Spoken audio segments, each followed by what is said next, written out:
Welcome to Doctors of the Past. Here you'll find the best medicine to heal your curiosity about history. In this video, we'll talk about coins, sculptures, gods, and Carthaginian generals. Have you ever wondered how the great Hannibal, his father Hamilcar, or his brother-in-law Hasdrubal the Fair looked like? Or if any original sculptures of these famous generals are preserved? Stay with us and you'll find out.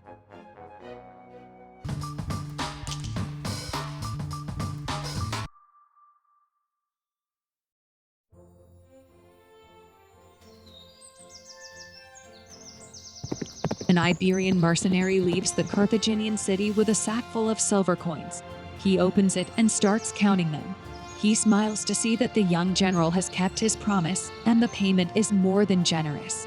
He remains lost in thought with a coin in his hand. On one side of it appears one of the dangerous African beasts that the Carthaginians sometimes take into combat. Although it is very small, it is so well done that it seems as if it was in front of him. Turning the coin over, he sees a serious, bearded face with a diadem and a mace. He smiles and puts the coin back in the sack. He doesn't need any help to understand the message.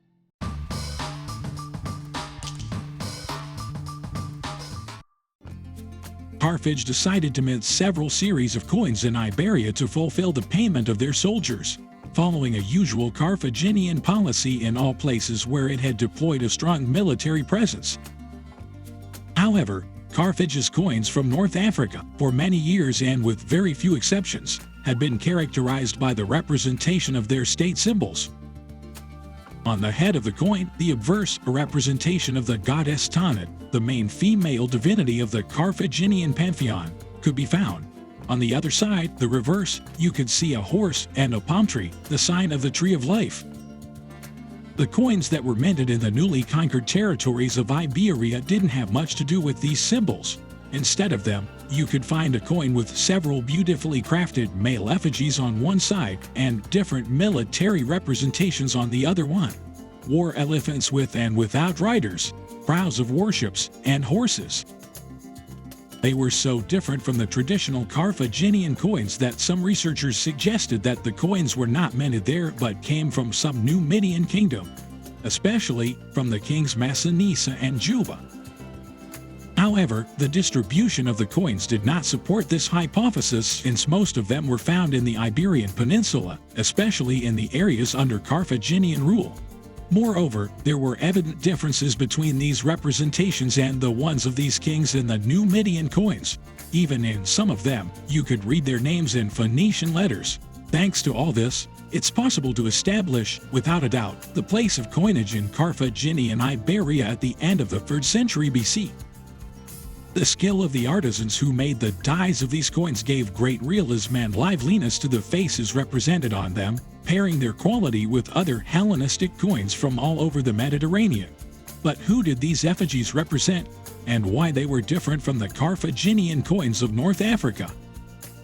Since the incorporation of these coins into systematic studies of numismatics in the second half of the 19th century, the opinion of experts has been divided into two sides: those who see men in those faces, and those who consider them to be divine representations. Indeed, on the one hand, many researchers sign the beauty and realism of these portraits an echo of the representations of the different kings of the Hellenistic period from one side of the Mediterranean to the other. As we have seen, at first, they were related to some Numidian kings, but when this origin was ruled out, new candidates were soon sought in the Carthaginian area.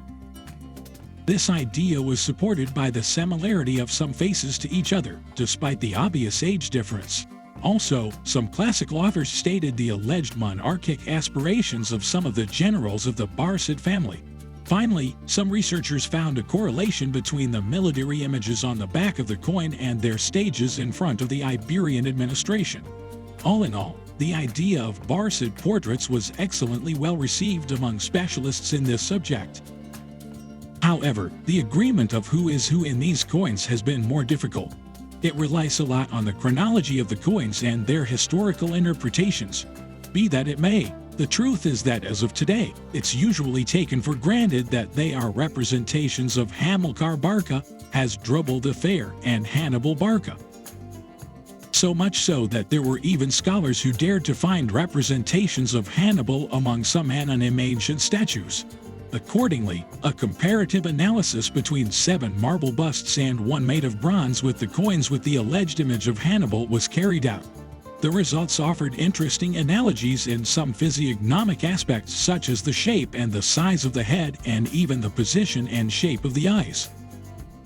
Although it was an evocative theory at the time, the Moroccan origin of all the statues and their comparison with the coins of the Mauritanian kings have allowed us to discard this hypothesis.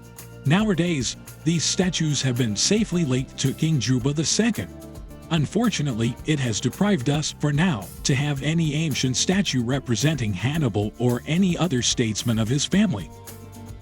And that's why all representations of the Carthaginian generals are based either on these Carthaginian coins of Iberia or on the works of sculptors between the Renaissance and the Enlightenment.